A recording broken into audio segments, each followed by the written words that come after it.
Okay, that's mean I think we can start now. That's mean welcome. Thank you for joining me this evening. This is our last week, of course, and this is the final exam review session. What do I have? I have a few information for you. Probably you know everything, and I hope you're almost ready to take your final test. The final test will be available from this Friday, December 7th, until Wednesday, December 12th. Okay, that's the date.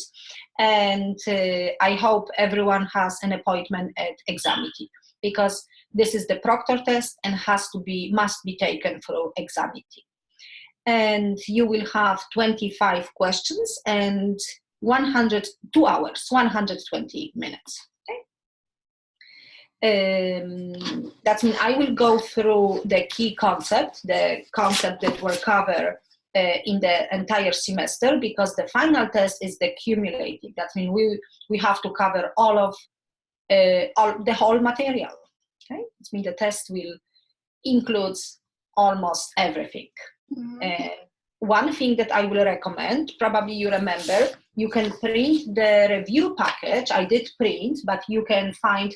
And in my announcement about the information about the final test, you can find the link.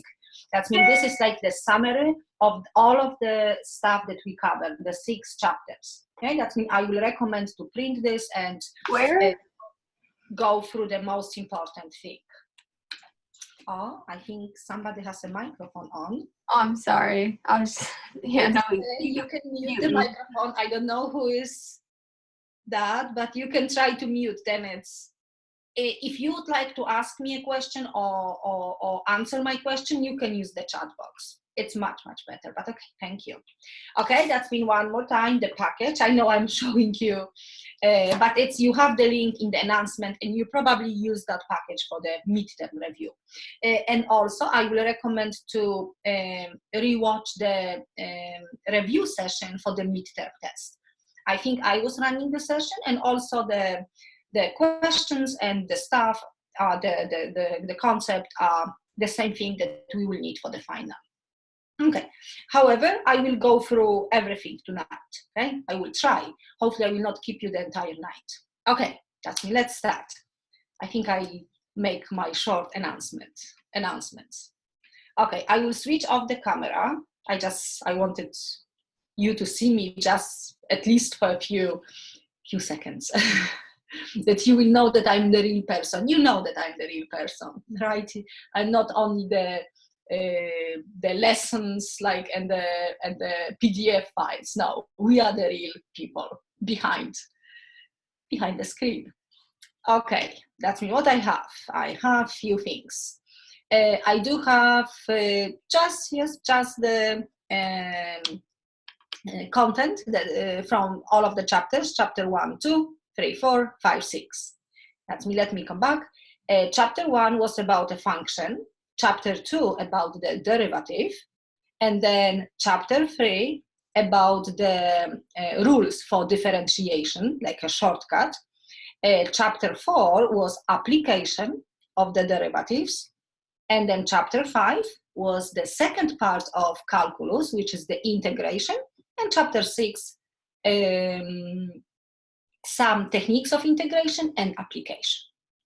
Okay, one more time, I will come back. That's mean what we have. We do have,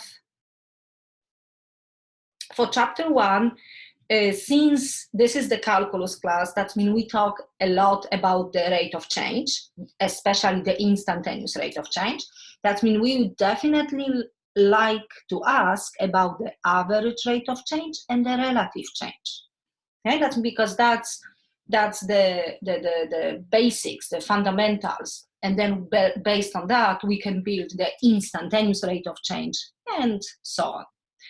Okay, and of course every single part of this chapter could be included in the question. Yes, but I just said that that's the most important part. And yes, exponential and logarithmic and growth and decay. Of course, we have lots of application, including the derivatives. That means this will be covered. Okay, periodic functions. Okay, that's when hopefully we remember the periodic functions are mainly the function that we talk was the sine of x and cosine of x, but I will include some coefficients just for you. That means we have to know a sine of bx and a cosine of bx. And we know that the b is the period. Okay, actually this one. Maybe the other way, to compute the period, you have to take 2 pi and divide by b. Okay? Always the absolute value. That means b is this coefficient. And always the absolute value of the a, this coefficient is an amplitude. Okay, that means just in case, okay, it's worth to know this. Maybe I can draw a function. I remember was a question and you even asked me for in the first session, or maybe the second session, the lesson 2. Let's say something like that. Y, x, this is 1, and this is -1. That's mean if I will give you, if you will see that graph, okay, of function like this one, and I will ask you, find a formula for this function. That means I hope you will be able to tell me that first of all, do you think it's cosine of x or sine of x? Would you be able to tell me if it's cosine or sine?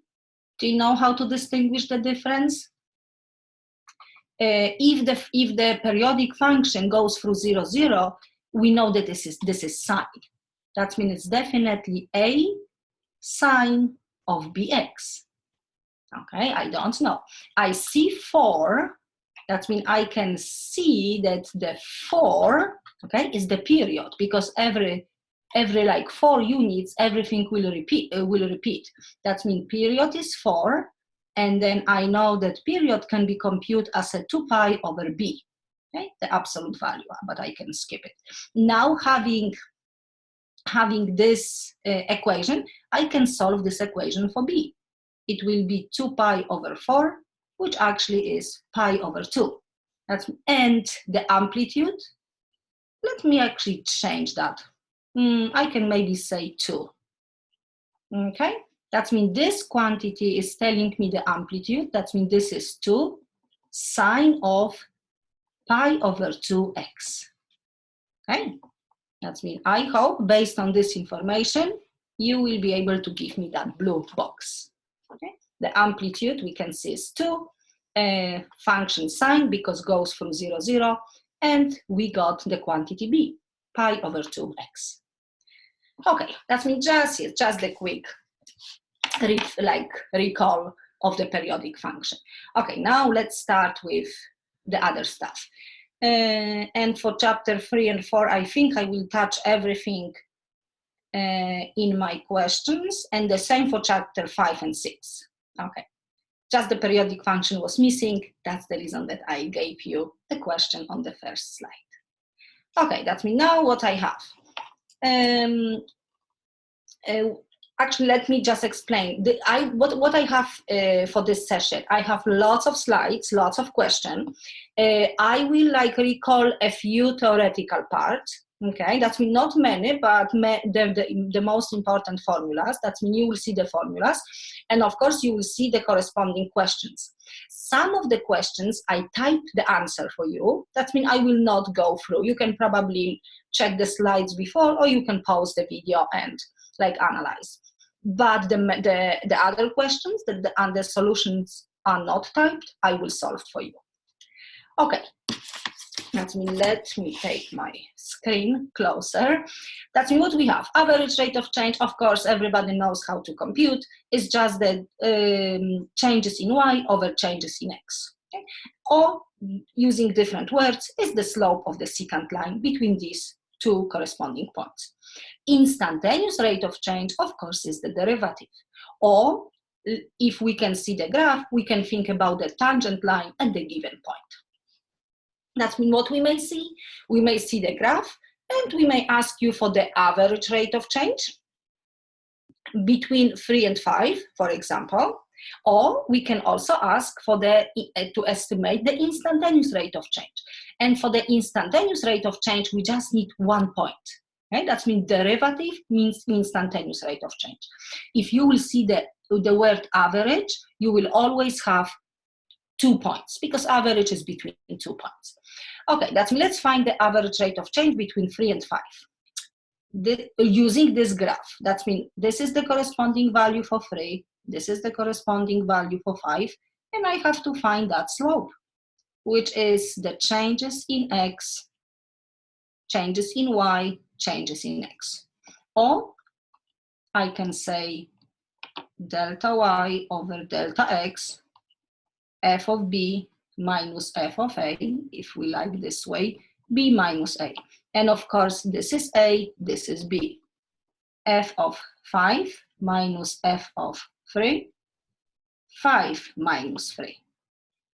The value for 5 is 9. The value for 3 is this one. Oh, the units negative 1.5. Okay, and then difference between 3 and 5, of course, is 2.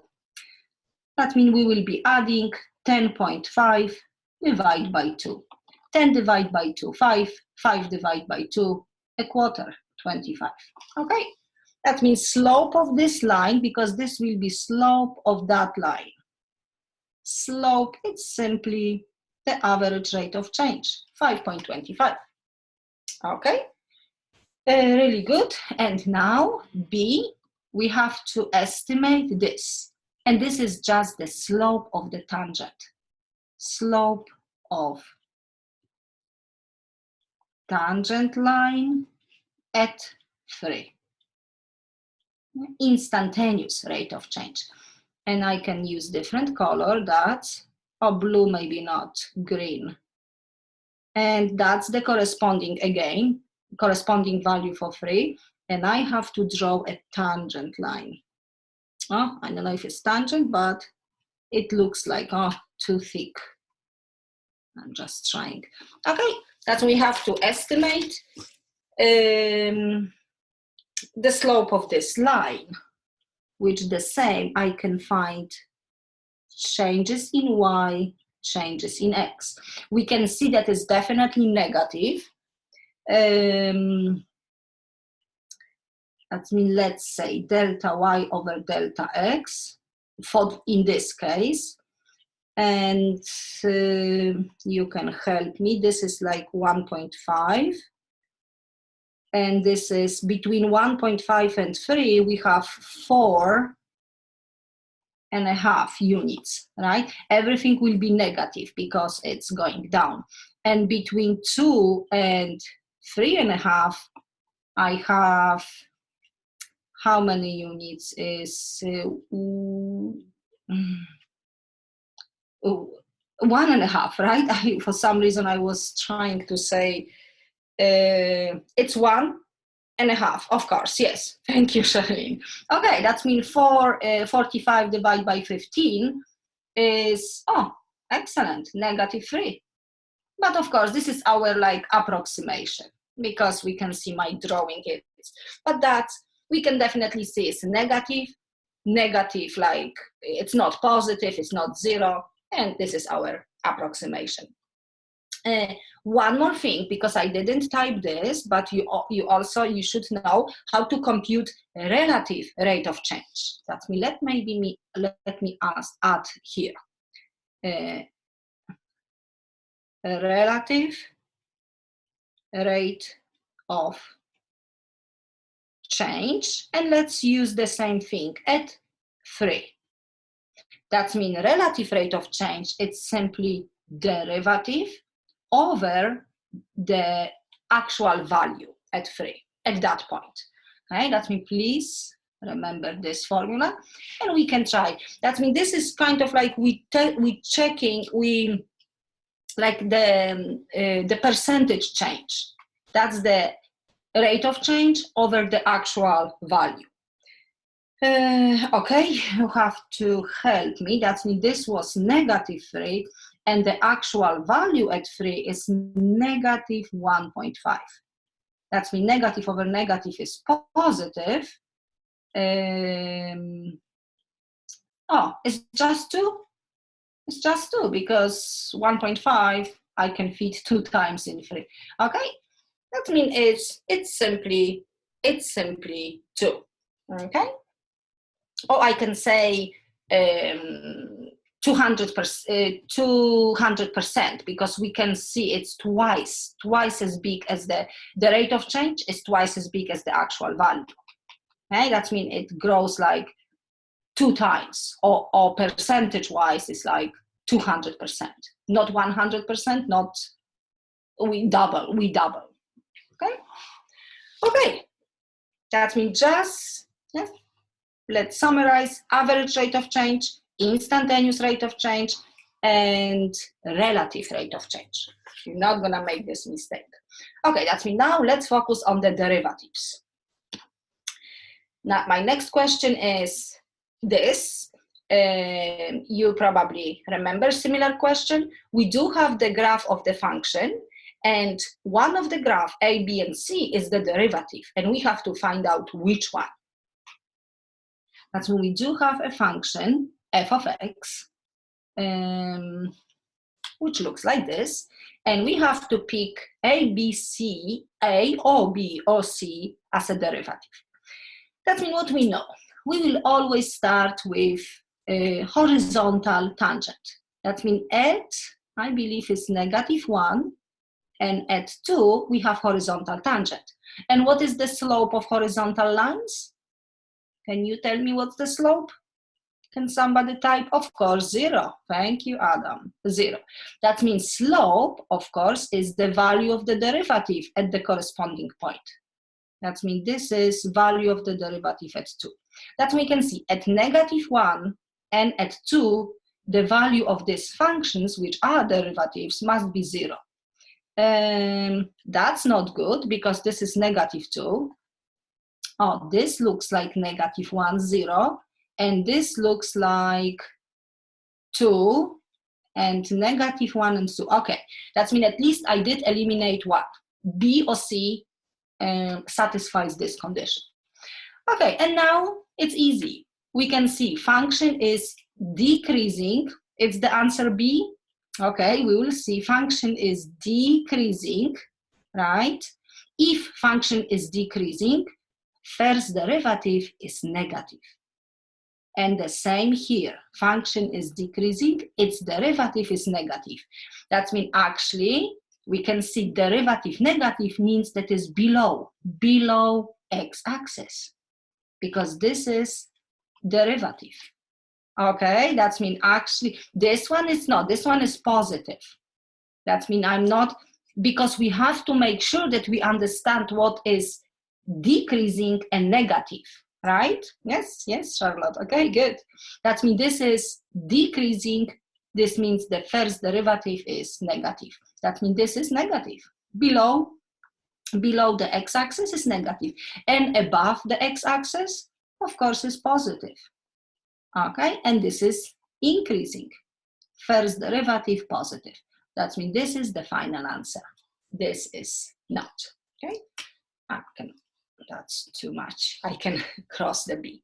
Hey, that means that's horizontal tangent. It's good point, and increasing, decreasing. Okay, yeah, let's keep moving because we have lots of stuff. Now, what is this? For the function f of x, the figure below depicts the graph of the derivative.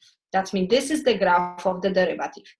Find the critical points of f of x and identify whether at each critical point f of x has a local maximum, local minimum, or neither of the extreme values.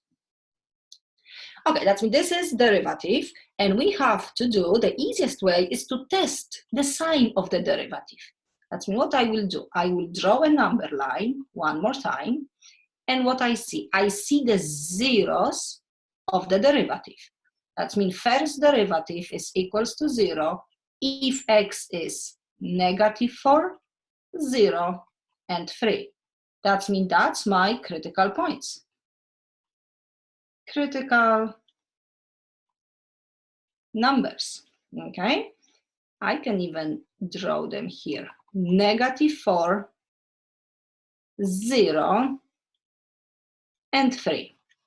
And this is derivative, right? And now let's check the sign. If the graph is below the x-axis, it's negative. If the graph of the first derivative is above the x-axis, it's positive. Below, negative, and below, actually, negative, okay? And now we also know this. If the first derivative is negative, function is decreasing. If the first derivative is positive, function is increasing. Decreasing, decreasing. And we can nicely see the first derivative test. Decreasing, and then attaining local minimum value, and then increasing, attaining local maximum value. And again, going down and going down. That means nothing is happening at 3. That means at -4, we have local minimum. At 0, we have local maximum. And at 3 is nothing. Probably a situation like this. Something like function is decreasing horizontal tangent because it's definitely 0. That's when we do have horizontal tangent and then again decreasing. Okay? Okay, that means that's the easiest way to do the first derivative test. Okay, now another derivatives. Okay, having a table, we have to estimate the value of the derivative at 4. Okay, that means what we know. We know that the derivative is the instantaneous rate of change. That means it's the rate of change on the really, really tiny interval. But since we have just the values, that means probably I have to go, like I have to use the interval from 4 to 5, or maybe from 3 to 4, okay? But that's my center. That's mean what I will do. I will try to estimate the derivative, and I will go for the average rate of change between 4 and 5, okay? And also between 4 and 3. That means this will be f of 4 minus f of 3. Okay, I can do 5 minus 4. Okay, I think I am right. Okay, that means now let's just find the corresponding values. F of 5 is 11.7, f of 4 is 8.9. And of course the difference is 1. 11.7 minus 8.9, 2.8, you can check. And the value for 4 is 8.9, value for 3, 6.4, and of course is 1, 2.5, 2 and 5, okay? And if that means we can say that exactly the slope of the tangent or the rate of change, instantaneous rate of change at 4 will be between 2.5 and 2.8. We can try to find the average. Yeah? Maybe if this will be multiple choice question and none of the numbers are on the option, I will try to find the average. That means let's add 2.5. I can start with 2.8. Let's add together.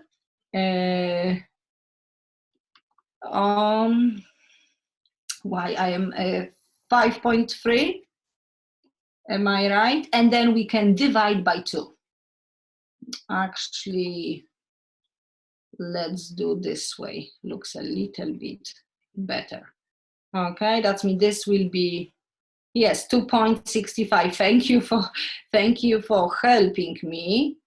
That we can take the average 1/2 of 5.3, 2.65.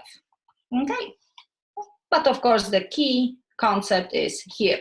it's still like a rate of change. It's not really average, but we're using the average because we don't have much option if we have just the values from the table.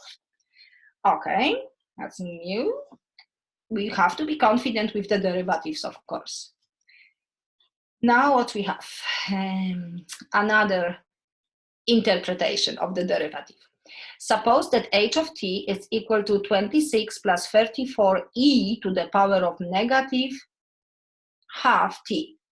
And this is a temperature of the bottle of the beer in the degrees, in degrees Fahrenheit, where t is the number of hours since the beer was put into the refrigerator. Find h at 0 and h prime at 0 and make the interpretation of these quantities. Okay, that means first of all we can find h at 0. 26 plus 34 e to the power of negative half times 0, which of course this will be e to the power of 0, which is 1. 26 plus 34. 34, this is 60. Everything is degrees. That means, do you think you can tell me what this 60 degrees means? Fahrenheit. Yeah, it's just h at 0. It's, I don't know if you're typing. Hopefully you're typing. That means this is just the initial, right? That like the initial temperature of the beer. Yes, it's the temperature at the beginning. Anna, thank you very, very much. That's good. Okay, now let's try to get, first of all, let's try to find the derivative. That's me now. Let's use our skills for differentiation because we have to find h prime and then h prime at 0. Okay, 26. Derivative of the constant is 0. Now, 34 e to the power of negative half t. Copy a constant, because we have to copy constant. Then we have exponential function, e to the power of negative half t.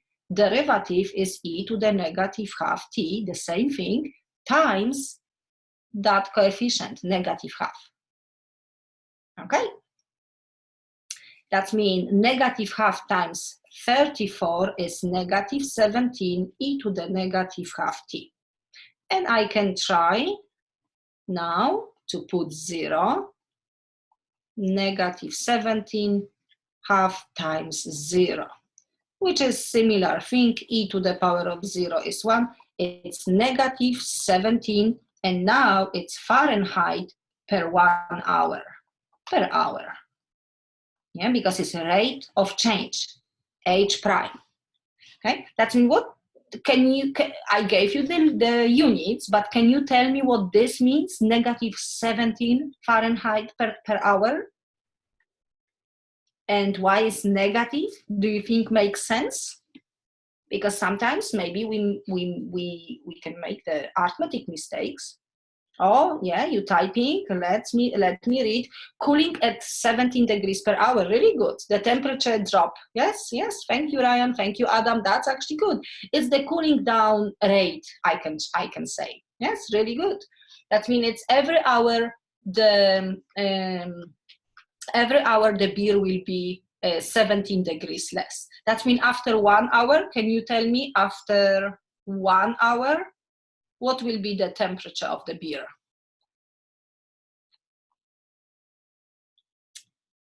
We do have the initial number and we have the rate per hour. That means after 1 hour will be 43. Thank you. 43 Fahrenheit. And of course, we can keep subtracting 17. Okay, that means we know how to find the derivative and some interpretation. Now what I have, since we learn lots of shortcuts, lots of rules for differentiation, we should be able to find the derivative for every single function. That means what I will do, I will pick a few functions and find the derivative, but make sure that you can differentiate all of them, okay? Okay, which one? Let's start with the first one. First of all, I will rewrite this function a little bit. That means this is cube root of 8 and cube root of x squared. Actually, let me save room. Cube root means, in terms of the power, 1/3. That means this is x squared to the power of 1/3, because 1/3 means the cube root. And then square root will be x to the power of 1/2. But since it's in the denominator, it's -1/2. And one more time, cube root of 8, of course, is 2. That's when we do have 2 times x to the power of 2/3 plus 3x to the power of -1/2. So I would like to show you that we can rewrite the function having the power form. And then I can try to differentiate. Derivative of this function is as follows. Copy 2.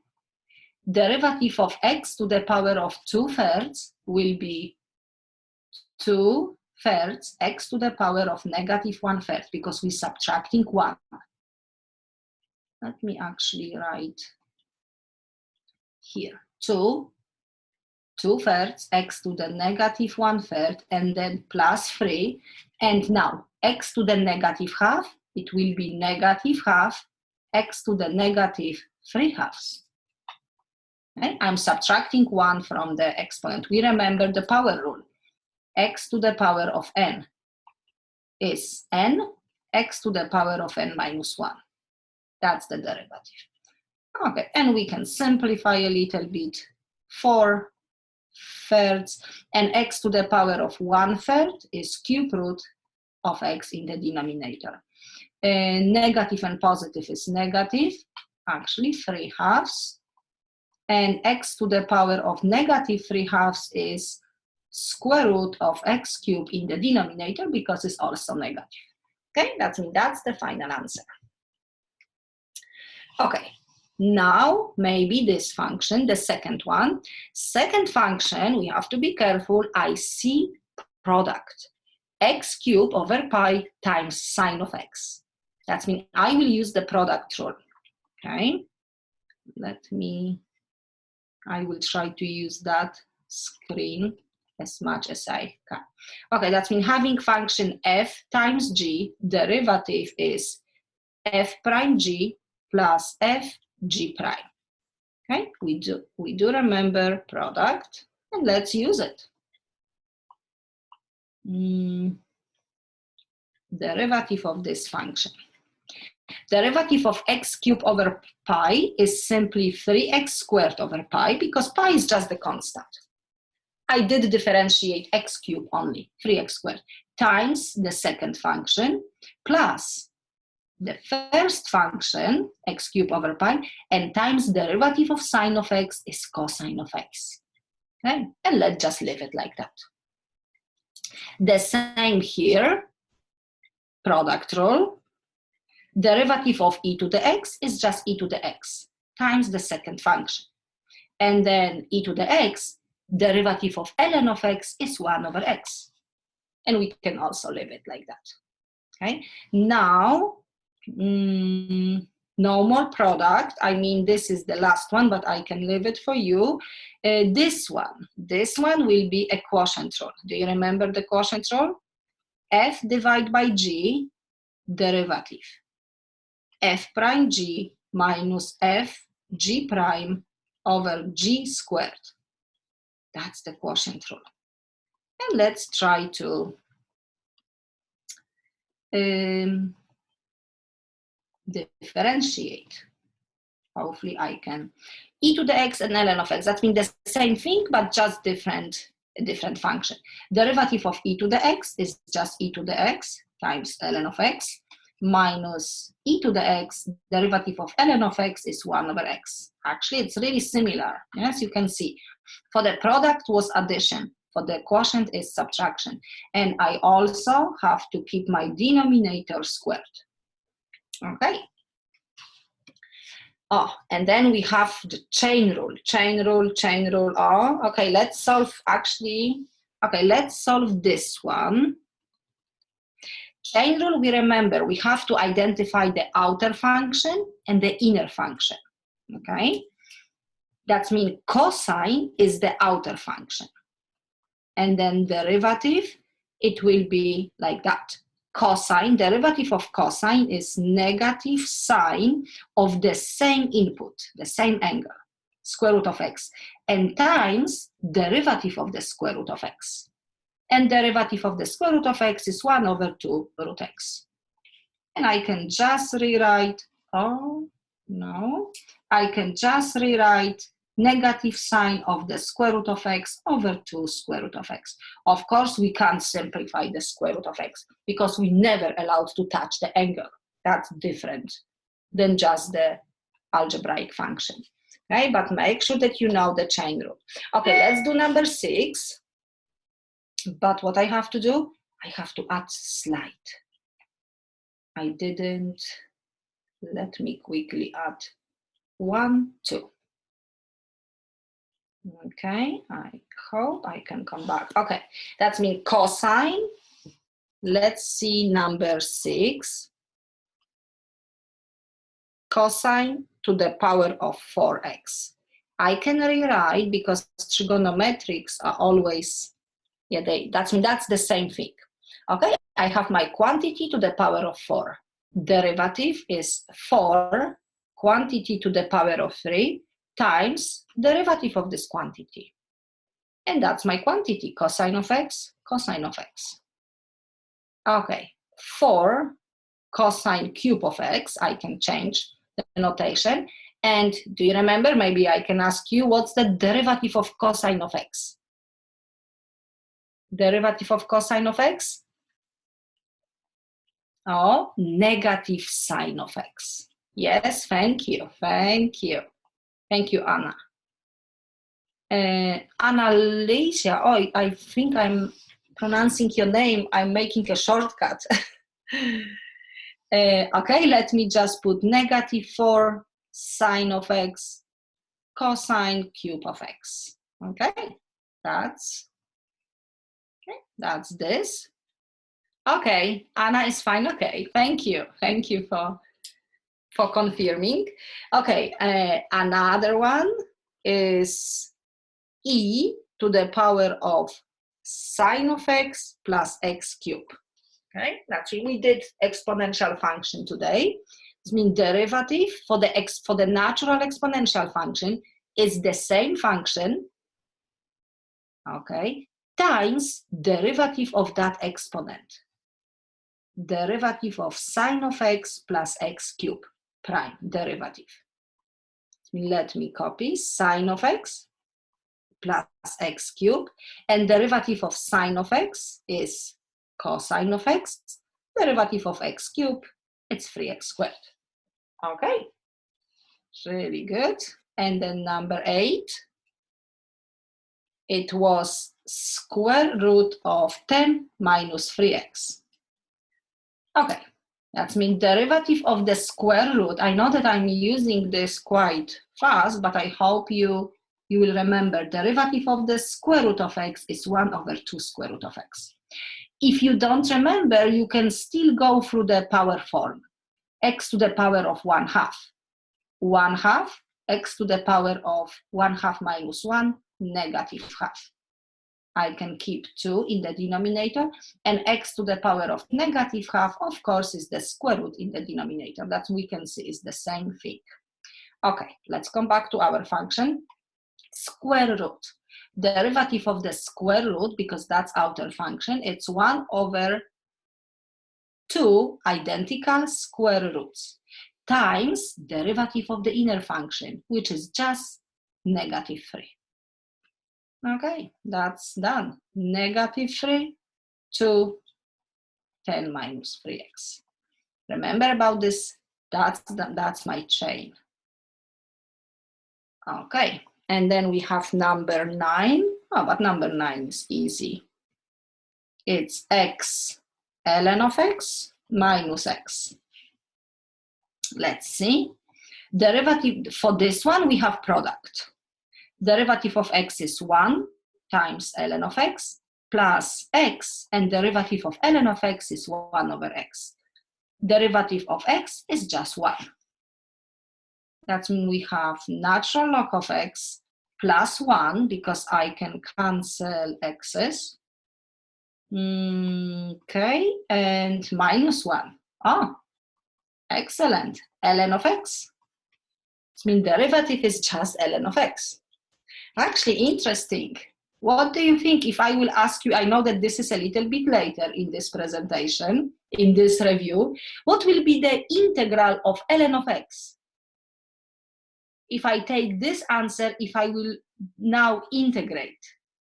Do you remember the fundamental theorem? It's just, oh, no. Derivative of ln of x is 1 over x. But what is integral? What I need a function. I can maybe use this. Let me put question mark. I need something, I need a function that if I will differentiate, right, I will get back my original ln of x. Yeah, I'm just asking because it's nice. That means the integral of ln of x, it's simply our original, this, x ln of x minus x. But of course, this is just additional question, okay? Because we can see, of course, I have to do something to integrate this, to get that, but I'm just using this information, right? Having a function and taking the derivative, I've got this. But if I will take the derivative and integrate, I will get back to this. It's like a circle. Fundamental theorem of calculus. Yeah? Fundamental theorem of calculus. Oh, Anna, e to the x. What's your question? Because you just said e to the x. Yeah, I mean the integral, maybe you're asking this. Integral, why I'm changing this? Integral of e to the x is just e to the x, right? Of course, I can maybe add the constant. Yeah, that's actually the same, because derivative of e to the x is e to the x. Integral of e to the x is e to the x. That's a nice function. Yeah? Okay, that means you should be okay with all of the rules of differentiation. Maybe, since I have one slide, what do you think about this? Sine of x, cosine of x. Yes, that's. Do you think you can tell me the derivative of sine of x times cosine of x? I can give you a few seconds.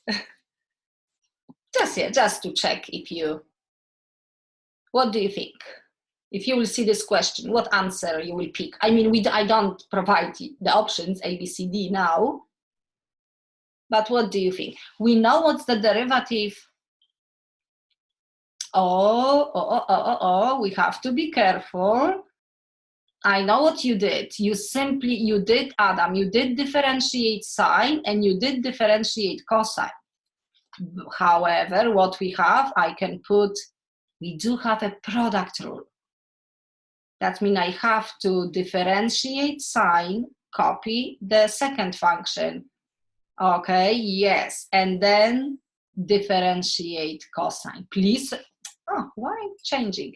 Please remember, that means the answer that you gave me, it's really common, it's the common mistake, but do not repeat this on your final. That means derivative of sine is cosine times another cosine, sine of x, and derivative of cosine is negative sine of x. That means we have cosine square, positive and negative, of course, is negative, and sine square of x. That means that's the derivative, okay? But good, it's good to make the mistake now. Okay, we okay with differentiation. Let's keep moving. A little bit of application. Find a local maximum for the function, and we have nice polynomial x cubed plus 6x squared minus 15x. That means what we need for the local maximum, we need a critical point, which means we have to solve this equation. Derivative is 0. And then we can test, of course, because we need just maximum. I can just write that domain is all of the real numbers, because we don't have to be worried for, I mean, all of the numbers are good to be cubed or to be squared. Always polynomials has all of the numbers in the domain. Okay, let's find the derivative. X cubed will give me 3x squared. 6x squared is 12x minus 15. And this must be 0. I can factor out 3. Oh no, that's still squared. 4x minus 5. And dividing by 3, I will lose that. And I can try to factor out 5. Oh, can I actually factor out? Or maybe not. Oh no, 5 and 1, right? 5 and 1, positive and negative. Oh, okay. For some reason, I thought that the signs doesn't work. Okay, that means this is giving me negative 5. This factor is giving me 1. And both of them are fine. That means negative 5 and 1 are the critical points. Critical numbers. Let's test them. Negative 5 and 1, and we will be testing derivative. Because I have to check at which point it's maximum and at which one is minimum. That means I will test this formula because this is nice and simple. That's my derivative. Okay, test value, I can pick 2, maybe 0, maybe negative. Oh, no, negative 6. Okay, if I put 2 instead of x, I have 2 plus 5, positive, 2 minus 1, positive. Positive times positive, it's positive. 0. 0 plus 5, positive. 0 minus 1, negative. And negative 6, negative 6 plus 5, negative. Negative 6 minus 1, negative. Negative times negative, positive. Okay, that means function behaves this way. Increasing, decreasing, increasing. And we can nicely see at negative 5, can you tell me function will attain local maximum or minimum? Yeah, you can see function is increasing local maximum, of course. That's my local maximum. At 1, it's local. Of course, it's even silly to ask, right? Minimum. That's mean local, find the local maximum of the function. And now we have to be careful because if local maximum, it's happening at negative 5, but the local maximum value will be the value of the function at negative 5. Oh, I don't know if I would like to substitute, but let's try. Negative 5 cubed plus 6 times negative 5 squared minus 15 times negative 5 plus 1. Oh, okay, let's try. Negative 125. This is 25 times 6 is 150. Negative 15 times negative 5 is positive 75 plus 1. Okay, that is 25, 100, 101. I hope I make my arithmetic. Always the easiest stuff are the most complicated. 25, 100, 101. Okay, but definitely, most likely we will ask for the x value because that's what is important. At negative 5, okay, function attains local maximum. Okay, and that's the maximum value, 101. Remember to do the first derivative test. Okay. Find the t-coordinates of an inflection points for the function. That means inflection points are connected to the second derivative. Okay. I have to find the zeros of the second derivative, but we have to be careful. Not all of the zeros of the second derivative will be the inflection points. We have to do the same thing like we did for the first derivative. We have to test because function must change the concavity, like from concave down to concave up. Yes, something like that. This will be an inflection point. That we have to check the sign. And this is, of course, negative second derivative. This is positive. Okay, but let's do it using our function. Again, we shouldn't be worried because domain are all of the real numbers. Okay. Okay, let's find the first derivative. 1/12 t to the power of 4. It will be 1 cube t to the power of 3. If it's too fast for you, I can multiply 1/12 times 4, t cube. 1/3 times 3, of course, will be 1. And 2 times 3/2 times t plus 1. Oh, okay. I can simplify first. This will be 1/3 t cube. This is just t squared, and this is 3t. Okay, and I need the second derivative. 1/3 t cube, derivative of this is just t squared. T squared is just 2t, and minus 3t, it's -3, 1 is 0. Okay, that means this must be 0 for the inflection points. Another factorization, the factors of 3 are 3 and 1, and then I have to add and subtract. Then I will have 2t. This is giving me 1, and this is giving me -3. The zeros. That means both of them are the inflection points. Oh, hang on. No. I have to test. I just said so because both of the numbers are in the domain. Sometimes we can eliminate right away if the number is not in the domain. But no. I still have to test the sign. Oh no.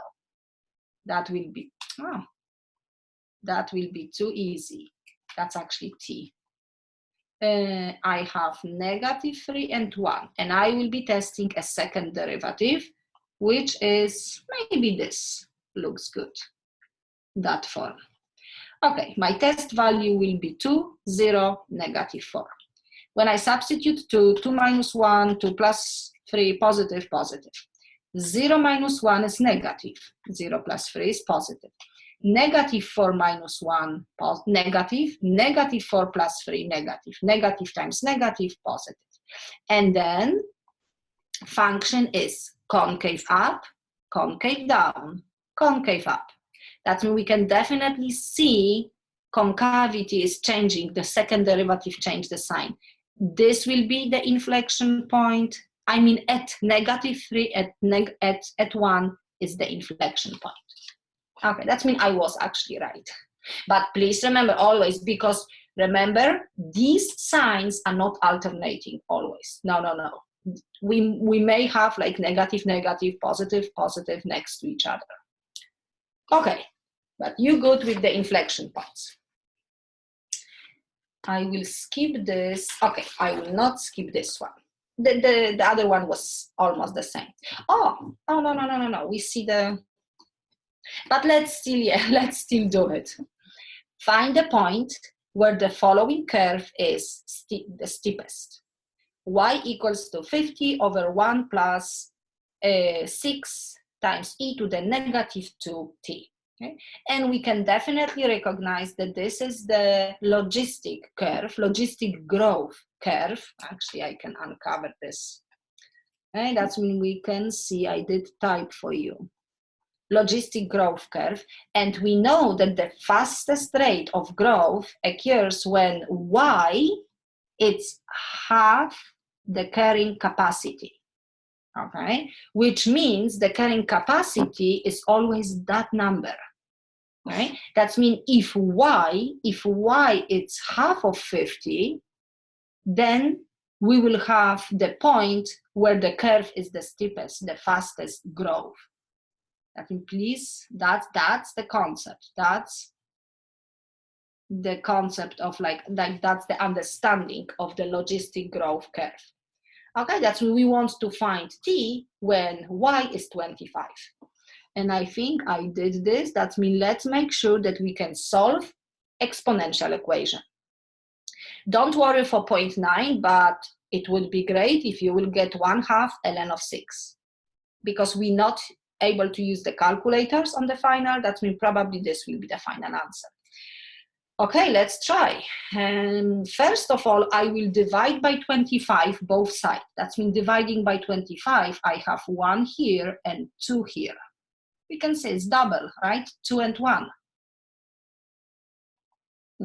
Now let's cross multiply. 1 times denominator will give me this. Now let's subtract 1 from both sides. And let's divide by 6. Okay, because what I wanted to isolate e to the power of -2. And now we know what to do, because we will take the natural log of both sides. Okay, and taking the natural log, this will let me, that exponent will travel here. That means -2t times ln of e and ln of 1/6. Oh, I don't really need this. Okay, and ln of e, of course, is 1. That means I have -2t ln of 1/6. And then I can divide everything by -2, which is -1/2 ln of 1/6. And actually, the answer is 1/2, positive 1/2 ln of 6, because I can take this negative and I can apply as an exponent, right? We remember the property of exponents and actually logarithms. That means this negative I'm taking here, and 1/6 to the power of -1, we have to just flip it, 6.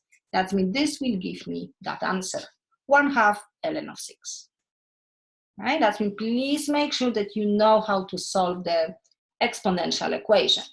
And actually I can maybe, just as a practice, e to the x, or maybe I just 3x and let's say 5. Okay, that means something like that, because maybe we can have just equation like that. That means let's try to solve it. We will isolate e to the 3x only. That means I will divide by 2. And now we will take ln of both sides. Ln of both sides. And then this travel here. I know that some of you will tell me right away that this is from the second line. You will probably give me that line, that 3 to the x is ln of the right hand side. But remember that ln of e is simply 1. And then we can divide by 3 or multiply by 1/3. Okay? And that will maybe just the simple equation. Okay, that we do have a little bit of application, or the solution leads us to the normal algebra equation. That will make sure that we know how to do it. And of course, the logistic growth curve, the double, because that was the concept. Okay, now, that means actually this one wasn't really the derivative, right? Oh, for some reason, because I wanted all of the question with the derivatives. Okay, never mind, is still a concept from the class. Okay, let's see. Oh, some maximum. That means I'm assuming that the derivative will be involved. Suppose that the concentration of a substance in the bloodstream is modeled by the search function C at t equals to 60t times e to the -1/3 t, where time t is in minutes, since the substance is consumed and concentration is milligrams per liter. At what time does the concentration reach a maximum? Okay, that means this is the search function, and I don't know if you remember, but looking at the formula, because I didn't really give you the general formula, do you think you can tell me the answer right away? What time does the concentration reach them? Yes, that's what I was looking for. It's just 3. Ryan, thank you. Because what we're looking at this quantity, and we will just take, because we will simply take, how was just B, right? I think, because I don't know if I remember. This is my B value. Okay, that's mean at that point from the denominator, we're not copying like a fraction, we're not copying a negative, just the denominator. This will give me the maximum. And this is actually 3. That means we don't even have to solve it. However, we can try to use the calculus, because maximum means that we have to find a maximum value, the local maximum value of this function. And we know that we can find the derivative. Derivative is 0, and we will get a t point, like the value of t. Probably it's gonna be 3, but we still have to check if it's maximum using that test. That means let's find the derivative, because I really want you to know the derivative. But we have the answer, okay? Like using the concept of the search function, we know the answer right away. That means if it's question like that, of course, you can just give me the answer. But if we're asking for the derivative, let's try. That means my function is 60t, and I will make this product to be visible. That means please remember the same like I asked you for the sine of x times cosine of x. This one is 60t times e to the negative 1/3 t. That we definitely have to use a product rule. Okay, product rule. And let's try. Derivative of 60t is just 60 times the second function plus 60t times derivative of the second part. Exponential, derivative of the exponential is just the same function, e to the negative 1/3 t times that exponent, the coefficient of the exponent, negative 1/3. Okay, 60, this one, and then negative 1/3 times 60, positive 60 is negative 20 t e to the negative 1/3 t. That means this is my derivative, and derivative must be 0. I can factor out 20 e to the negative 1/3 t. 3 minus t stays. And then this is 0 or this is 0. 20 e to the negative 1/3 t must be 0, or 3 minus t must be 0. And of course, 3 minus t is 0 if t is 0. For this one, we can see e to the power of any number is never 0. That we have no solution from that part. That means only 3.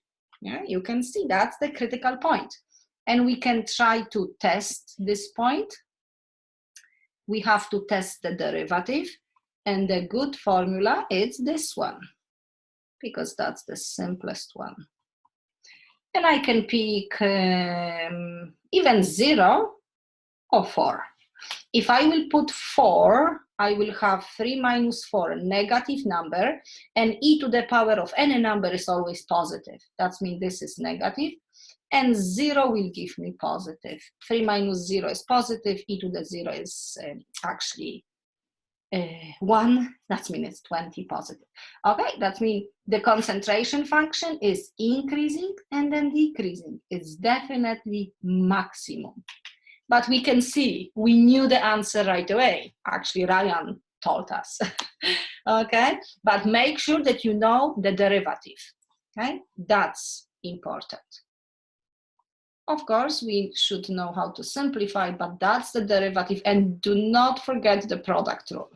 Okay? Okay, that means you should be okay with this. Let me check. Okay, another derivative. Suppose the demand equation for the product is defined like that. Q is equal to square root of 100 minus 3p, where Q is the quantity demanded and P is the price in dollars. Calculate the price elasticity of demand when P is 25. Okay, that we have to know the elasticity, and hopefully we remember negative P over Q times derivative of the function Q with respect to P. Okay, that's just the derivative. And everything must happen at 25. That means, let's see. P is 25. Q, or I have to calculate Q when P is 25. Square root of 100 minus 3 times 25. 100 minus 75, it's 25. Square root of 25 is 5. That we do have 5. And now I need dq dp, which is simply the derivative of Q with respect to P. And let's differentiate. We actually did this function. Yes, do you remember? We have to use the chain rule. Derivative of the square root function, it's 1 over 2 identical square roots times derivative of the inner function, which derivative of 100 minus 3p is just negative 3. Okay, and now I will compute my derivative at p 25. Negative 3, 2, and 100 minus 3 times 25, which is 75, minus 100 minus 75 is 25, 25, square root of 25 is 5. 5 times 2 is 10. That we do have negative 3 over 10. Okay, that's what we have. I can simplify. Negative and negative is positive. 10 and 25 I can divide by 5 just to eliminate the numbers. And then, oh, and 5, actually, even 5 over 5. Am I right? 5 over, actually the final answer is 3/2, whichever way you will take it. Right? Because even if we multiply 75 over 50, which actually I wanted to avoid the big numbers, we can, I did simplify this, but I have also 5 over 5, which is 1. Negative and negative positive, 3 over 2. Okay? But on this slide, I want you to remember that. Okay? And of course, the meaning of everything.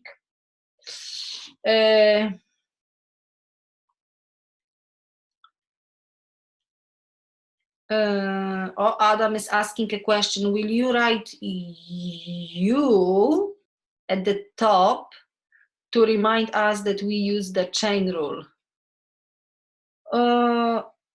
What do you mean? Like, shall I? Oh, you asking for the U, like the U notation. Like I did, I think I did during my session when I was introducing a chain. Okay, that's mean like this, I can use different color. You asking for the inner function to be the U. Okay, that means let's maybe, I don't know if I can use, that means this will be a function that is square root of U, and U of course is 100 minus 3p. Let's do this way. And then derivative of the square root of U, it's 1 over 2 square root of U, but follow the chain rule times U prime. That's my chain. Okay, that means I don't remember which lesson it was, but you can check this notation. But of course, since this is the final exam review, I'm skipping the U notation, right? But we can see it's the same thing. Now what I can do, I can simply substitute instead of U, my original inner function, 100 minus 3p, 100 minus 3p, we can see here, and derivative of U is just negative 3. That means this is U prime. I know it's for some of us, it's much easier with the U notation. But ironically, for some of us, actually, some of the students, they don't even like the U notation. But yes, Adam, if you find this like more clear, whenever I will have the chain rule, I will try to use the U notation. Okay. I know I want so badly, like for all of my students to do well on the test. Okay, and you will definitely have a chain rule. Okay, let's keep working. Okay, marginal cost, of course, is just the derivative of the cost function. Marginal revenue is the derivative of the revenue function. And let's just pick a few questions. I will skip this one. Because you have the solution. You will see it's so easy and not even derivatives. I will skip this one, but I will not skip this one. Let me check. Yes, let's try to do it because it's the derivative, and actually it's the inner the chain rule. Okay. A firm estimates the total revenue R received from the sale of Q goods is given by this function. That means this is the revenue, natural log of 1 plus 500 Q squared. Okay, that means just calculate the marginal revenue when Q is 10 and interpret the result. That means remember the marginal revenue, marginal revenue, it's simply the derivative with respect to Q of the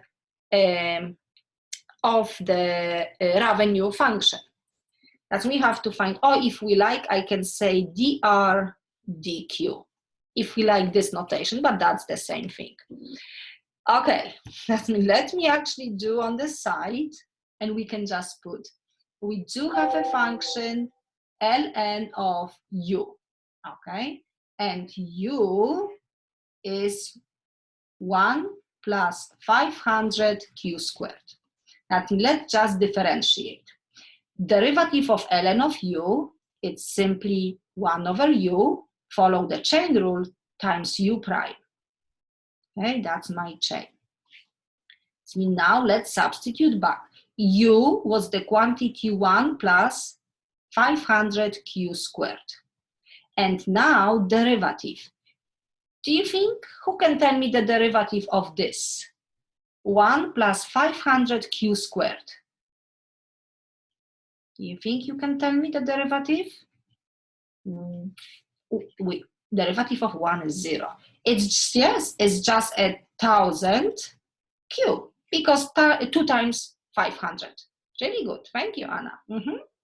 Okay, that means my final answer is 1,000 q over 1 plus 500 q squared.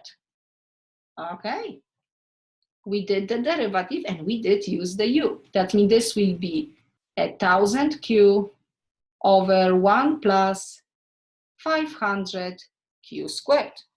Okay, that means that's actually the most difficult part of this question, because everyone knows that the marginal revenue is the derivative, but now we have the derivative of the revenue function. And now what we have to do, we have to substitute 10. That's what they ask. That means derivative when Q is 10. This is just different notation. Okay, 1,000 times 10, 1 plus 500 times 10 squared. Oh, can we manage without the calculators? This will be additional 0. 10 squared is 100. That means 100 will be 500 times 100 is 5 and 4 zeros, right? I'm just 0. And plus 1, it's 1. Okay, I think we can leave it. It's almost, if the 1 will be not there, will be simply 1 over 5, which is 20%, 2.2. But of course, we can probably leave the answer like this, because we still have plus 1. This is really the approximation. That means this is, of course, the marginal revenue can be used to estimate the change in total revenue for the next unit sold. If one additional unit is sold, the additional revenue is approximately 20 cents, because that everything is in dollars. I'm assuming it is in dollars. Okay, but one more time, the derivative is important, okay, on this slide. Okay, let's keep working, because as I said, I don't want to keep you. I will skip this.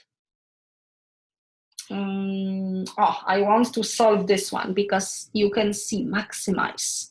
It's the derivative will be involved. That let's solve this one, okay? I promise I will skip some other questions. Okay, the revenue from selling Q items is equal to R. It's equal to 500Q minus Q squared. And the total cost is 50 plus 10Q. Write a function that gives the total profit earned, and find a quantity which maximizes that profit. That we have to define a profit function and find the maximum value, right, of that profit. I mean the quantity that will give me maximum, which profit function, derivative equals to 0 for the critical points, test, and then state the maximum. Okay, that means profit. I think profit,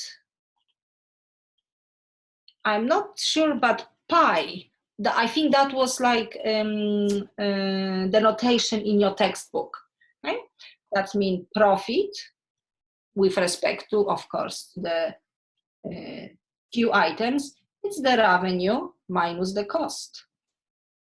And the revenue is the function 500Q minus Q squared minus 150 minus 10Q. We have to distribute negative. That means what we have, we do have negative Q squared.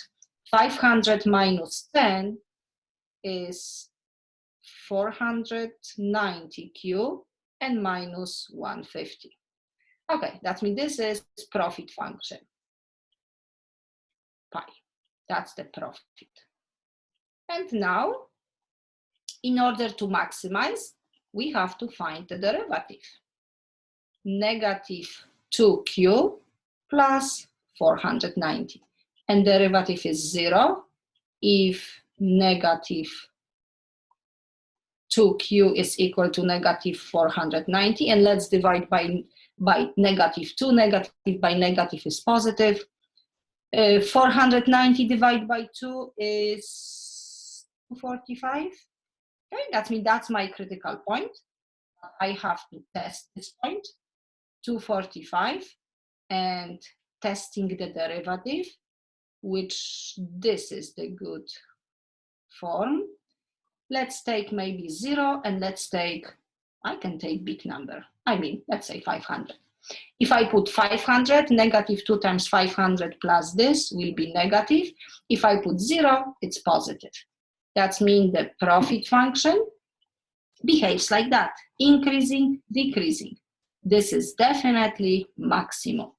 That means the question is find the quantity at which maximize the profit. It's 245 items. 245, and I even have my test. Okay, items. Okay, that's the answer. Okay, good. That means what was on this? The profit function, and to maximize, again, derivative, critical point test in the final answer. Okay. Average cost, that means we remember we have to take the cost, divide by just the units. And that means that was the function. And this is question, but you do have the solution. Probably it's you will be good with this.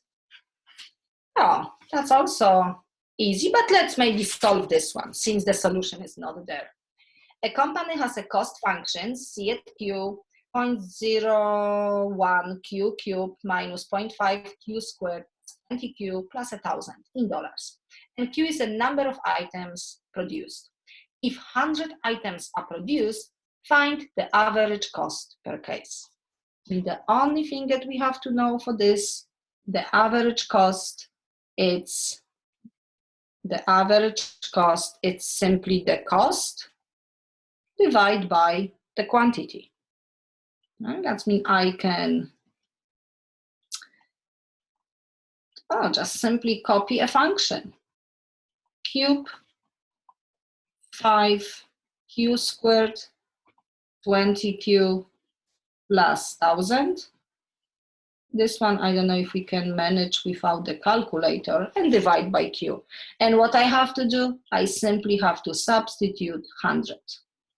That means substituting 100, I will have 100 cube, which 100 cube is 1 and 6 zeros. Multiplied by 0.1, I will lose 2 zeros. I'm trying to, and then 0.5 times 100 to the power of 2 is 4 zeros. That means I will have 3 zeros because I have 0.5. And then 20 times 100 is 2 and 3 zeros, and 1 and 3 zeros, 1,000. Okay, not bad, even if without the calculator. 10,000, 5,000, 2,000, 1,000. -5, 3, 2, 8,000. I mean 80. No, something is wrong.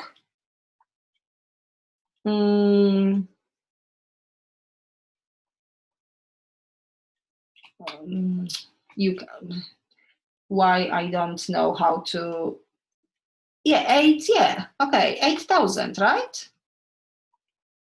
I'm just losing, I'm good with multiplication, I can't. 10, it's 5, of course, 5, 7, 8. Okay, that means the final answer is, we can divide, it's 80. Okay, that means the average cost per case is $80.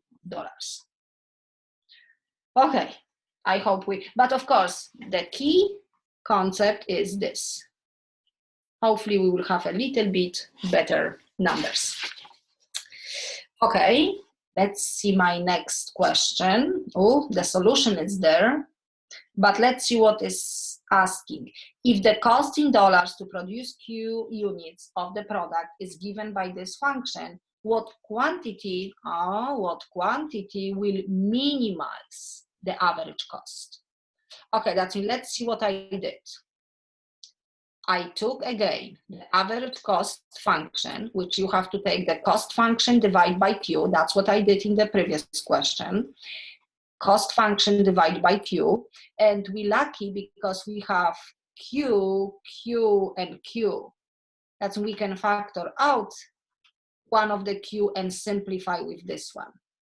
Yes, you can probably see this.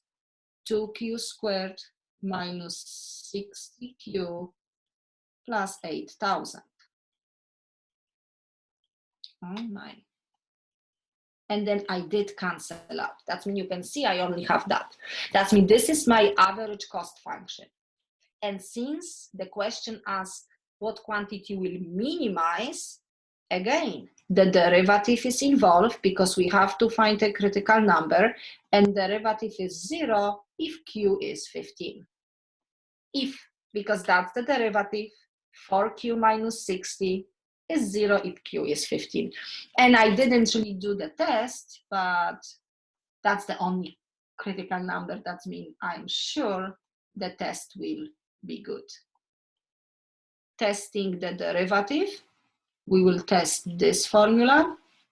Let's say 0 and let's say big number 100. I can pick any number from that interval. Substituting 0, 4 times 0 minus 60, negative. 4 times 100 minus 60, of course, positive. The average cost function behaves like this, decreasing, increasing. Of course, we can see minimum. Okay. Yeah, that means that will be the quantity that will minimize the average cost. But make sure that you, again, average cost function and derivative and the same procedure. Okay. The same, almost the same thing. I will skip this. It's marginal, but it's just. Okay, now, now the elasticity, which we did have a question.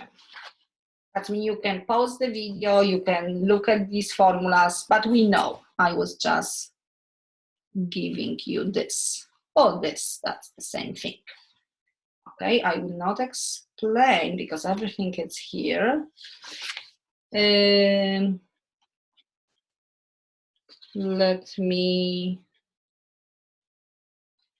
hang on, shall we solve this question? But this is just the, we will skip this one. Actually, we did this question, right? We did exactly that question. I didn't even know why I did have. Do you remember? Do you remember the answer? 3/2, I think. Yes, Charlene. Thank you. I'm sorry, I was faster, but thank you. That's yeah. Okay, that means I will skip this question is solved. That means I will skip this one. You have the solution. It's just to know that. Okay, and then you can of course play with the other things. That means you should be okay. I know that.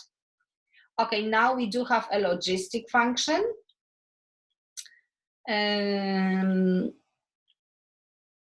Which we also did. But let's actually see again for the logistic function. We can see that's the formula. Oh, we did similar, right? Because we can see that the growing, the steepest point, it's always when it's half of this L quantity. If the value is half of the L, yes, of the carrying capacity. Okay, but you have the solution here. That's the same. Oh, actually we did, for some reason I did have previously the question. We did this question. This is the same thing. We did, you have the solution. Okay, search function, we did also this one. Oh, we did this, I think, or not, it's similar, because if the thing is, for this question and the maximum, we did this question, but I want you to know the derivative, right? We know who answered that question. Adam, we know that the t is 3, right? Yes. Oh, Ryan, I'm sorry, thank you. You said, yes, Ryan said that the maximum is at 3. Okay, that means we will not copy this. I don't know why I have twice. Maybe they are important, right? That's the solution, actually. And this is some question from the textbook. I will skip this one because probably somebody emailed me. That means you can pause the video and you can check. I will skip this. Okay, because we do have a second part, which are the integrals. That means let's, not quickly, but let's go through the second part of calculus, the derivatives. I mean the integrals. That means we know the differential calculus is like this. We have a function and we're finding a rate of change, derivative. Now, having the derivative, we can integrate and we can recover a function, right? And we know that's the integration. That means one thing that is important, let me write here. I did write my function. I can ask you any function, but make sure that you know the fundamental theorem of calculus. Let's see this. If a function is defined like a definite integral from a to x, a could be any number. Okay, this could be any number. And let's say maybe 1 plus sine of t dt. Okay? That means function is defined like this. And now, if we will ask for the derivative of this function, okay, please remember it's just that inside function. 1 plus sine, and just instead of t, we have to substitute the upper limit x. Okay, that's when we're doing like we don't have to do anything. If the function is defined as a definite integral, differentiating this function, we simply like derivative and integrals, they kind of like cancel each other. They are inverse to each other. I can even try to rewrite derivative with respect to x of my f of x function, which is defined like this, sine of t dt. And that's what I said, derivative and integrals, they cancel each other. So we don't have to do anything. We can simply copy a function. Just instead of t, one more time is x. Okay? Please remember, that's quite probably silly question for sometimes we think this way, but it's really, really important. It's the fundamental theorem of calculus, and it's like part 1 or part 2. I don't remember which, I think it's part 1, because part 2 is just calculation, which we will do in a minute. Okay? But please remember, don't do anything, do not differentiate this. No, just copy the same function. Okay? And of course, I can prove this. Of course, I use the entire. Let me maybe do this. What I can ask you? I can ask you for x squared. Do you think you can tell me the integral of x squared? What's the integral of x squared? Do you remember the most important integration formulas, the power rule? Yes, thank you. X cubed over 3. And plus, we can add the constant of integration. That means this will be the important formula. X to the power of n, it's x to the power of n plus 1 over n plus 1. And this works for all of the numbers except n equals to -1. Okay, and now, because I wanted to prove this, now we can, I can ask you why this is x cubed over 3. Because taking x cubed over 3 plus the constant and finding the derivative, let's see what we're getting. What's the derivative of x cubed over 3? Who can tell me what's the derivative of x cubed over 3? Can you tell me the derivative? Just differentiate x cubed, which is 3x, and always keep the constant. 3x squared, 3x squared, right? 3x squared over 3. Derivative of constant is 0. It's x squared. Can you see that? That's what I kind of did here. Having the integral, if I will ask you what is the derivative, what's the derivative of this? You can tell me right away that it's just the function, the integrand, the function inside x squared. You can see. Because what we did, we evaluate the integral, we have the answer. We took that answer and we differentiate because I asked for the derivative and we're getting the same thing. And that's what you can see. If you see the integral, when you see the integral and we're asking for the derivative, just copy the integrand function inside because it's the same function. Okay, that's the nice concept question. Okay, I will remember this.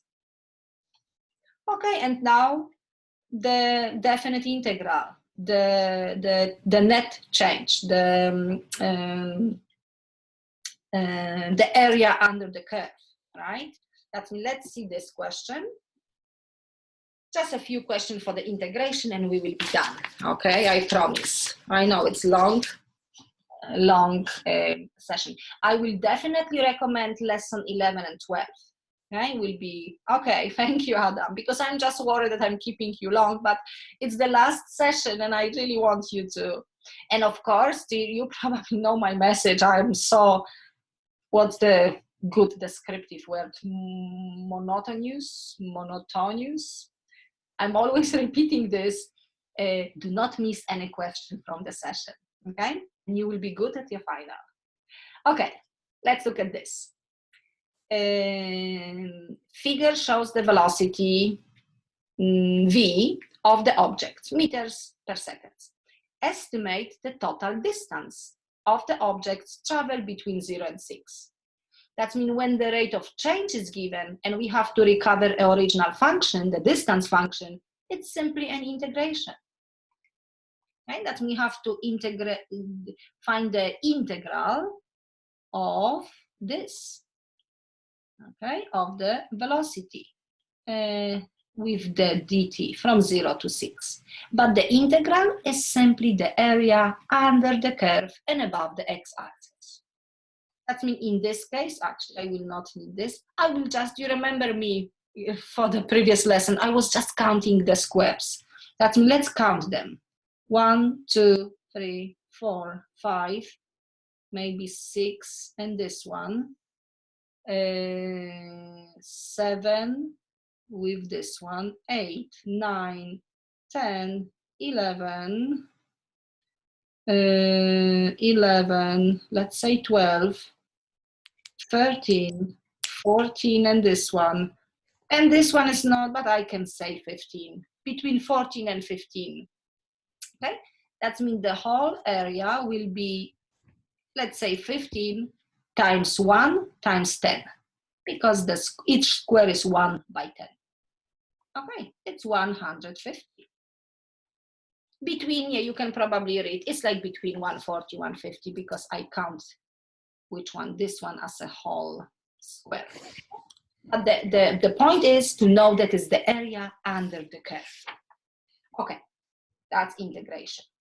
Now, we should be able to evaluate, to estimate the definite integral from the values of the table, okay, like we did for the derivative. Okay, and we have the integral from 0 to 40. Somebody has the microphone on. Who is that person? Naomi? Okay, thank you. I don't know if I pronounced the name correctly, but now, yes. Okay, definite integral from 0 to 40, which we have the values from 0 to 40 and from the table. No, it's okay. No, Naomi, you don't have to. Yes, thank you for saying I'm sorry, but it's fine. It's fine. I'm just, because it's will be too chaotic with with all of us using the microphone. Okay, let's see. That's what we can do. You remember like this left-hand side, right-hand side. That's what I will recommend for this. I don't know if it's helpful, but I hope I will draw these points.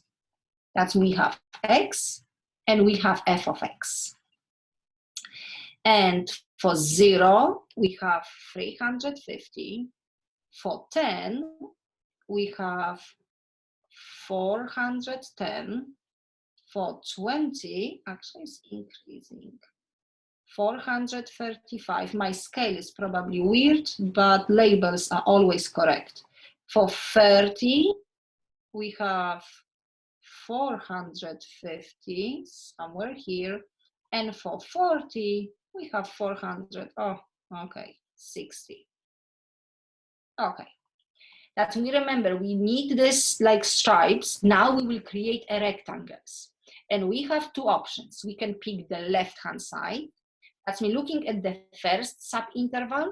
I will pick the left-hand side. 0 is on the left-hand side. That means this will be the height of my first rectangle. 10 and 20, 10 is on the left-hand side. 20 and 30, 20 is on the left-hand side. 30 and 40, 30 is on the left-hand side.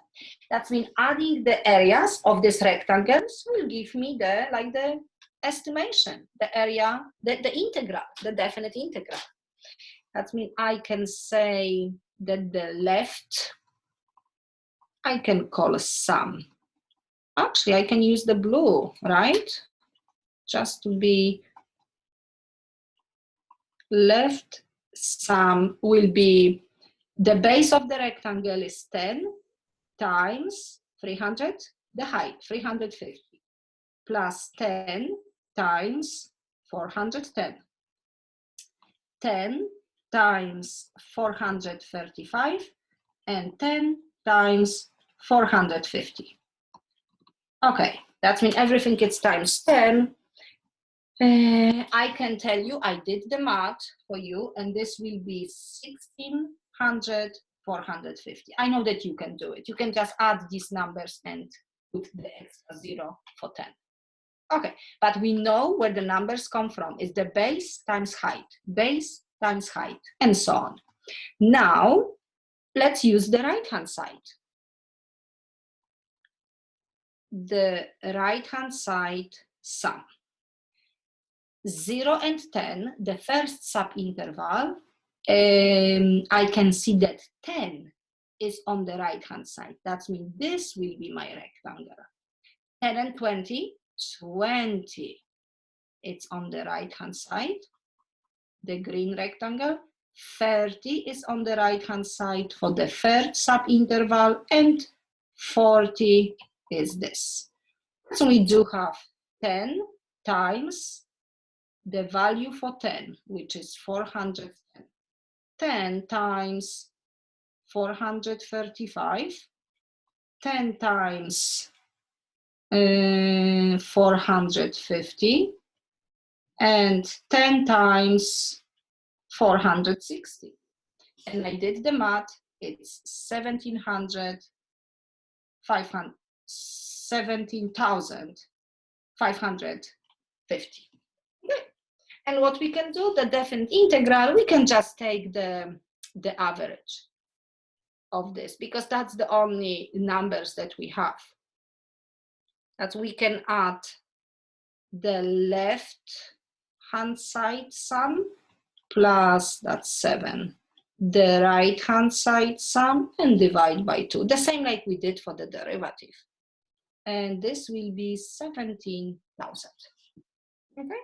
And of course, we can see, because we have only 5 numbers, but we did use 4 rectangles, and each, the sub-interval, the length, the width of the sub-interval was 10, just in case if we need some additional numbers. Okay? But remember this process. It's helpful to know the left and the right-hand side. Okay. That's what we will do. We will skip this one.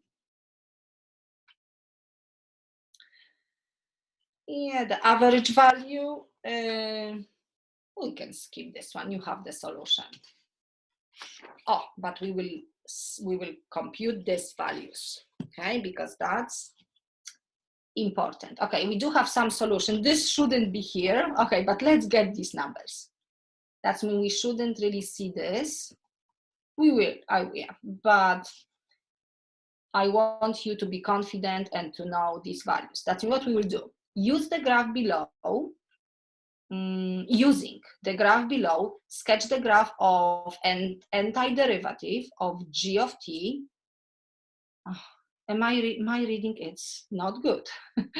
Using the graph below, sketch the graph of the antiderivative, the capital G of t, of g of t. That means this is the small g of t, and we need the antiderivative, the big G of t. Satisfying this condition that the g at 0 is 5, that's when we at least have one value, okay? The value of the antiderivative at 0 is 5. label each critical point of g of t with its coordinates. That means that we're looking for that point, this one, and this one. Okay, that means I want you to be confident to find 21, 13, and 5. Okay, because of course we know that 2 and 4 and 5, of course, and 0 are like the critical points. Okay, that means let's start. How can we find 20? Oh, no, we know 0, 5. We have to be able to find 21, 13, and 15. That means I know that g at 0 is 5. And I also know that the definite integral from 0 to 2, as you can see the first one, of my derivative, g of t, it's equal to just the difference of the antiderivatives at the endpoints, g at 2 minus g at 0. Yes? That's the fundamental theorem of calculus, and I think this one is part 2. Okay, that means that's the key. Now, let's see. This definite integral from the graph, we can see is just the area under the curve and above the x-axis, and it's given 16. That means this is 16, g at 2, and g at 0 was 5. As we can see how easy it is, we can just add 5, 21. Yeah, probably it's easy for you, but it's still important, especially the first line. Yeah, the definite integral is the area, but also is the difference in values of the antiderivatives at the endpoints. Okay, that we do have 21. And as we can see, from 5 we can go to 21 and then 13. Actually, it's just the same thing. That means now the integral from 2 to 4 of g of t is just the difference of the antiderivative g at 4, g at 2. Okay? And now, who can tell me what is this, what value shall I put for this definite integral from 2 to 4? Looking at the graph, can you see? The area is 8, right? But since it's below the x-axis, do you remember, we actually using the negative because the definite integral includes the exact value of the function. That means value is actually negative. Even if I will use my rectangles, do you remember I was using all of the values will be negative. Of course, I'm not using my rectangles method because I have the exact value 8, but it's actually negative 8. That means remember this. And then g at 4, I don't know, but g at 2 is 21. And then g at 4, it's simply 21 plus 21 minus 8, which is 13. Okay, excellent. That means that this negative 8 was the problem, the challenge. I don't know how can I say. Okay, that we do have 13, and now it's no problem. Integral from 4 to 5. Okay, it's g at 5 minus g at 4. Integral is 2, g at 5 minus 13, and then g at 5, it's simply 13 plus 2, 15. And it's here, okay? That means I really like you to know how to compute these values, okay? And what else we have for some applications of the integrals? Of course, now we getting backwards. Having a marginal cost, we would like to recover a cost, right? Like the other way. Not having the derivative and looking for the original function, we will integrate. That's what we have. The graph of the marginal cost, C prime at Q in dollars per unit of producing Q units is shown in the figure below. Calculate the total cost to produce 25 units if C at 0 is 700. Okay, that means the total cost of producing a B units, or I can say 25, I will substitute. It's my my initial cost, like just the initial cost of producing just 0 units, and plus the area under the curve from 0 to 25, just the definite integral of C prime, the marginal cost. Integrating marginal cost, I will get a cost. I will recover a cost. Okay, that means, let's see, this will be 700. I have to evaluate the integral from 0 to 25, which will be, again, we will probably compute, and this will be the cost of producing 25 units. It means 700, and then from 0 to 25. Oh no, that's not 25. That's 25. Okay. That means I have to count all of these these squares. 1, 2, 3, 4, 5, 10, 15. Okay, that means that's from 1 to 15. And then, actually, no, okay, let me, I don't even know if that means we do have, let me write, maybe 20, I think, yeah? That means this one is 15, the total. 1, 2, 3, 1, 2, 3, and then 4, including this, yes, and 5. I think it's 20, yes, thank you for counting with me. Okay, I will remove this silly notation and we can say 5. Yeah. Okay, that means it's, let's say that integral will be 20 times, and let's see the units. This is 5 by 50. Oh, wow. That means 20 squares by 5 by 50. Am I, hang on. Okay, I'm just trying to, that means this is 100 times 50. It's 5 and 3 zeros. I can write this here. Okay, 5,000. That means this is $5,700. Oh, this is not the cost of producing 25 units. I wanted my dollars. 5,700.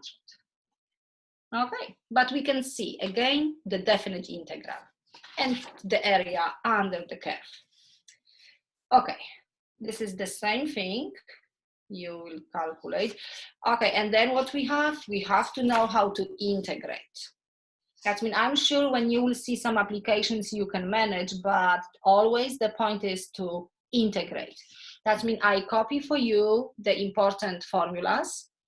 That's the power rule that we just used.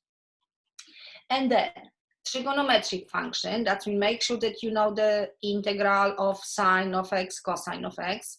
1 over x is ln of x, okay, not the other way. Derivative integral of constant is just constant times x. Integral of e to the kx is e to the kx, and now instead of multiplying by k, we dividing by k because it's the antiderivative. And the same for this one. We will hold the same formulas, but having extra coefficient, we will divide by this coefficient. Kx, we will divide by kx. Kx, we will divide by kx.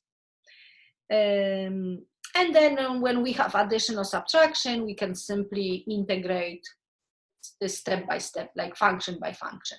If it's constant times function, always keep the constant. You probably remember I always kept the constant for the derivatives or integrals.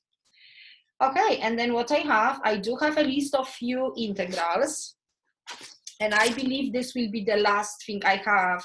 Oh, seven of them. Okay, and what we have to do it, some of them. That means let's maybe not all of them, but let's try to integrate them, or maybe all of them, because I don't want you to miss. That means having something like that, I really would like to see like the power form. This one is actually 1/2, okay, which I can 1/2 and 1/x, and I can split for two integrals. This one is 2x to the negative half. We remember we did the same for the differentiation. That means this integral is just 1/2, and integral of 1/x is ln of x. That means it's 1/2 ln of x. Done. Okay. This one I will also copy the constant always, and x to the negative half will be x to the power of 1/2 over 1/2 plus the constant of integration. And I can simplify, of course, but remember to have the correct powers. I'm just using the power rule. Negative 1/2 plus 1, it's 1/2. And the same number, the same quantity in the denominator. We can simplify a little bit. Dividing by half means multiplying by 2. 2 times 2 is 4, and x to the power of 1/2, again, is the square root. Okay, that means that's the answer for the first one. Okay, now let's do this one. We can actually integrate function by function. Integral of x is x squared over 2. Integral of 1/x, ln of x. Actually, I should keep my absolute value. E to the 3x is e to the 3x, and we have to divide by 3. Integral of sine of x is actually negative cosine of x. Integral of cosine of 3x is positive sine of 3x, and we have to divide by 3. Done. Okay, now integral number 3. It's the definite integral, that we will need some values. But what we have product of two functions, and we don't know the antiderivative right away. But hopefully you can recognize that this is perfect. X times cosine of x squared, it's perfect for the u substitution. Because I see x, a simple function, and I see cosine of something more complex, of x squared. That means I'm going to take this inner function and I will let u to be that inner function. U is x squared. Then derivative of u, du, derivative of x squared is 2x dx.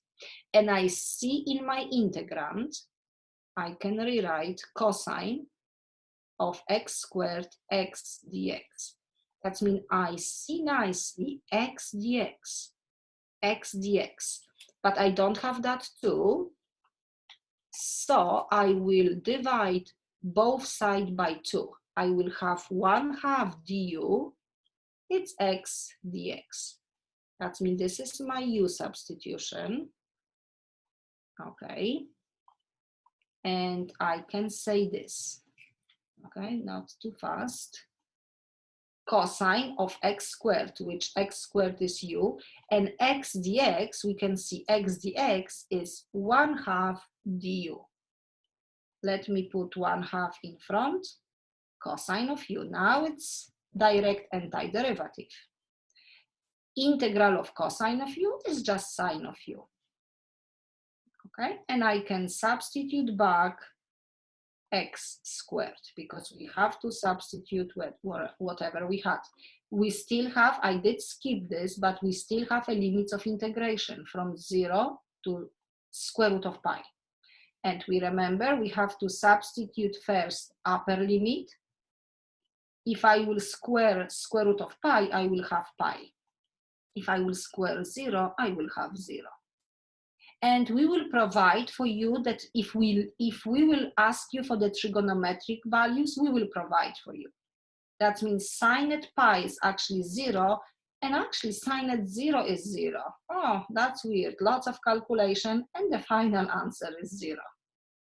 It's okay. But we nicely did the integration. Okay, that means I really want you to know the, oh, I'm trying to make to divide. Okay, and that was nice U substitution. Okay, make sure that you recognize the U substitution and do it.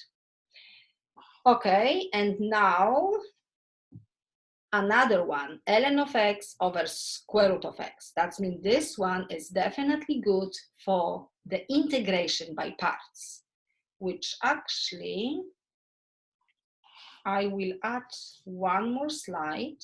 Okay, let's solve both of them and we will be done, I promise. I hope I can add. Are you still there? You can. Yes, thank you, thank you. I'm sorry, but I promise this session supposed to be really helpful for you. Okay, I as always, I'm trying to make the math as easy as possible. Okay, let's try this one. ln of x over square root of x. And you probably remember the last session, integration by parts only works for product of two functions.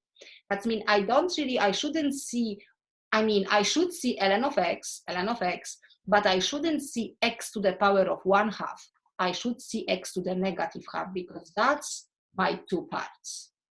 Okay, and integration by parts, we remember we need these nice settings, u, du, v, dv. And u and dv are the parts from my integrand. That means I will say u is ln of x because it's so easy to differentiate, and x to the negative half dx is dv. Now I need the derivative. Derivative of ln of x, it's 1 over x dx. Antiderivative, because I have to recover, x to the negative half is x to the positive half over half, which is 2x to the 1/2. Am I right? Okay. Now let's see. My integration by parts means that I have to multiply these two, uv, minus an integral of v du. That's integration by parts. Okay, and let's do it. Multiplying u and v, we will have 2 ln of x, and x to the power of 1/2 is square root of x, minus an integral of 2, and for this one I will write x to the power of 1/2 times 1 over x dx, because I still have to combine them together. This one is probably the final form. 2 outside, x to the power of 1/2 times x to the negative 1. Okay, I have to combine them together.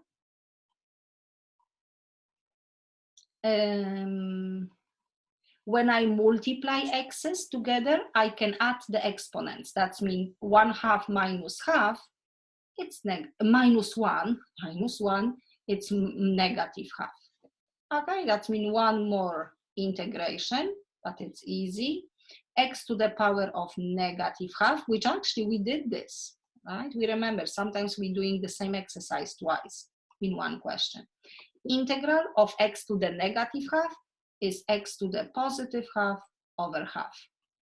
Okay, the final answer is this.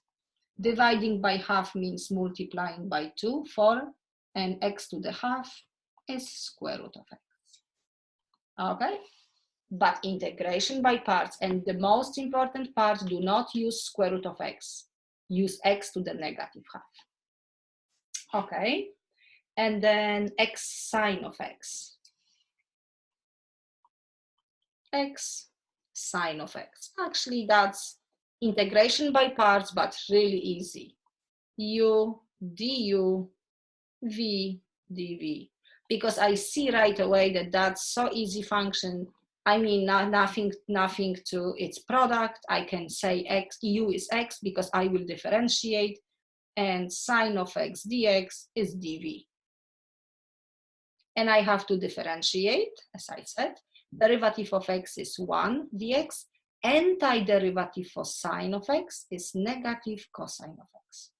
And my integration by parts is this, times u and v, and subtraction of the integral of the product, uv minus integral v du. Okay. And what we have? Negative x cosine of x, that's my uv, minus negative cosine times 1, which is negative cosine of x dx. And negative will be positive. And I have to do one more integral. Integral of cosine is just sine of x plus the constancy. Okay? Okay. That means I think that's my, I have few things, but they are solved. That means I can skip my next slides. That means I believe, I know it's almost here more than 2 hours. I believe I cover everything. That means please do not miss any question from that session. And also make sure that you will go through the practice final test, which is for extra credit. And we also open for you like a practice final test, which is just for you to practice, and you can take as many times as you wish. That's what I will suggest. Make sure that you understand the concept through these problems and on both of the practice tests.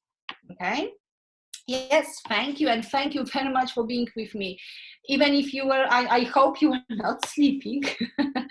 Okay, but thank you. Actually, I can put my video on. I think I'm still there. Can you see me? I can't see myself. Oh, I can see now. Okay, okay, that means thank you, and I really wish you like all the best and good luck with your final test. Okay, we can still communicate a little bit through the discussion board, but as I said, stick to that session and the practice tests. Okay, thank you very much. Thank you.